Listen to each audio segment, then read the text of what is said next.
conversations we were having surrounding like is masters or is a PhD good? Do you need a bachelor's degree? Talking about like are these degrees actually worth it?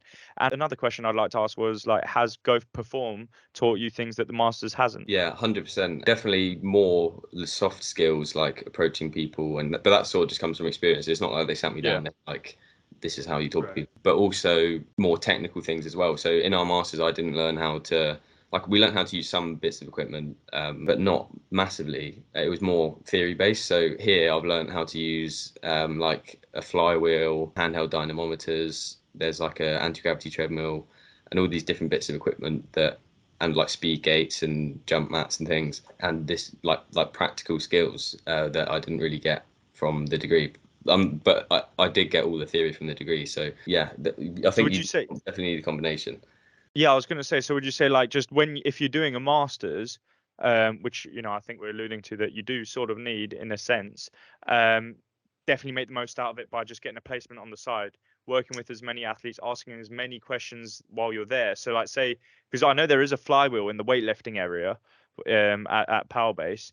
Just even saying like, oh, you know, when we're there, like, oh, Rich, like what is this and how can we use this? I guess it's just being proactive and making the most of the situation you're in. Definitely. I'd say that's one of the regrets I had. I was just, you know, when you're just doing coursework or like lectures, you think you're doing a lot, but you actually have a lot of time, but you put that time away for just to relax a bit. I wish I did more with my time. And I think also, like you said, placements are really important because I think the reason I'm needing to do this like extra year internship is because I didn't know I wanted to be an S&C coach while I was in undergrad, so I didn't go and do an S&C placement. I think it's really important if you're thinking about doing S&C in like your second year while you're at uni, definitely get a placement, or at least like over the summer do a bit of like volunteer work because it's so important. Like you're not going to get with a degree, a master's in S&C, and you got no experience, you're not going to get a full-time job. Like full stop. Like you need to have experience. Unless you do the UK SCA and then you just get a job, the best job in the world, Yeah.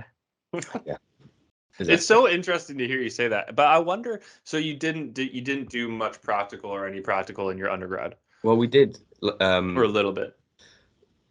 More lifting, things that don't require really technical equipment, like just weights or just plyos and field-based stuff. And even then, we didn't get loads of time.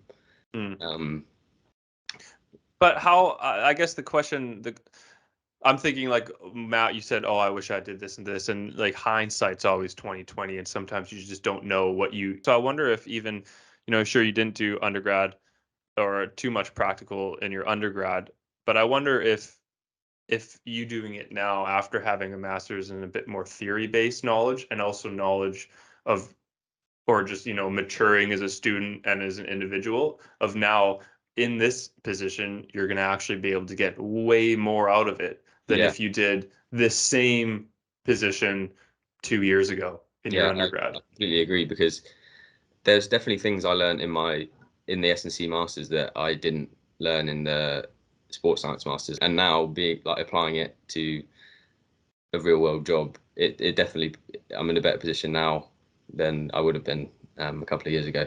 I'm getting more out of it, 100%.